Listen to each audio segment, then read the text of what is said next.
એકદમ સોફ્ટ અને જાળીદાર રવા ઢોકળા ઘરે બનાવવા છે તો આ રેસીપી છેલ્લે સુધી જરૂર જોજો અને મારી ચેનલને લાઇક, શેર અને સબસ્ક્રાઈબ જરૂરથી કરજો. આજે આપણે બનાવીશું ઇન્સ્ટન્ટ રવા ઢોકળા, જેના માટે મેં 2 વાટકી રવો લીધેલો છે. દહીં નાખીશું. દહીં તમે સ્કીપ પણ કરી શકો છો. દહીં નાખી અને આપણે સારી રીતે એને હલાવી લઈશું. જરૂર મુજબ આપણે પાણી એડ કરી દઈશું. પાછું હલાવી લઈશું. સારી રીતે એને મિક્સ કરી દઈશું.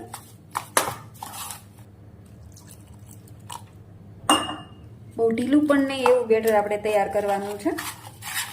રવો છે એટલે એ સોક કરી જાય છે, એટલે થોડું થોડું આપણે પાણી એડ કરતા જઈએ અને આપણે બેટર તૈયાર કરી લઈએ.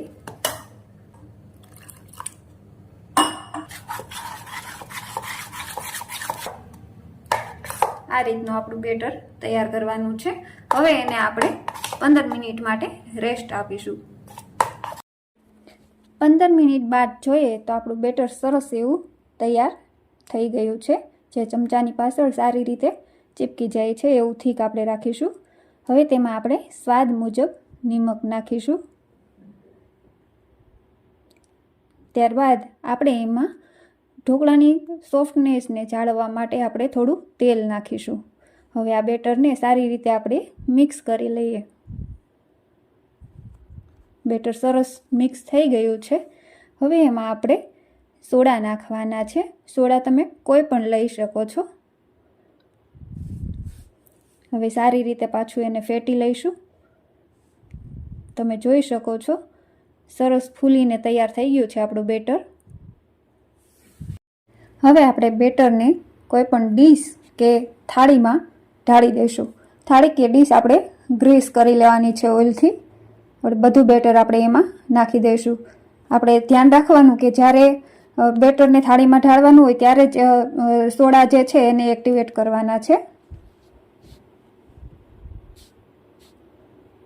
હવે ત્યારબાદ મરી પાવડર આપણે સ્પ્રિંકલ કરીશું.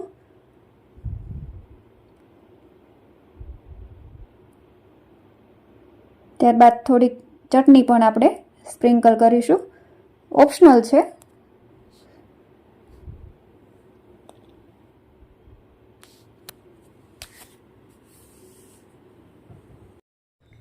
હવે આપણે ઢોકળાને હાઈ ફ્લેમમાંથી 10 મિનિટ માટે આપણે એને ઇડલી મેકરમાં સ્ટીમ કરી લઈશું.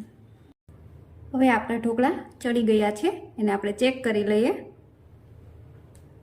તમે જોઈ શકો છો હવે આપણું ઢોકળું જે છે એ પરફેક્ટ ચડી ગયું છે. હવે એને આપણે કાઢી લઈએ.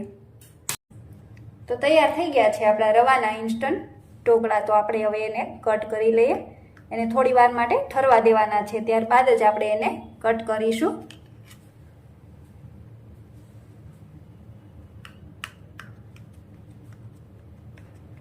તમે જોઈ શકો છો સરસ ફૂલી ગયા છે.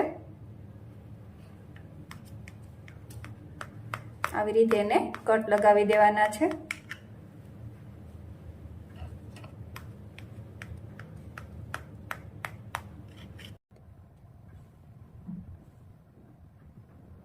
સરસ મજાના રવાના ઢોકળા તૈયાર થઈ ગયા છે. તમે જોઈ શકો છો કેટલા સરસ ફૂલ્યા છે અને પોલા બન્યા છે. તો ફ્રેન્ડ્સ, તમને મારી આ રેસીપી સારી લાગી હોય તો મારી ચેનલને લાઈક કરો, શેર કરો અને સબસ્ક્રાઈબ કરો.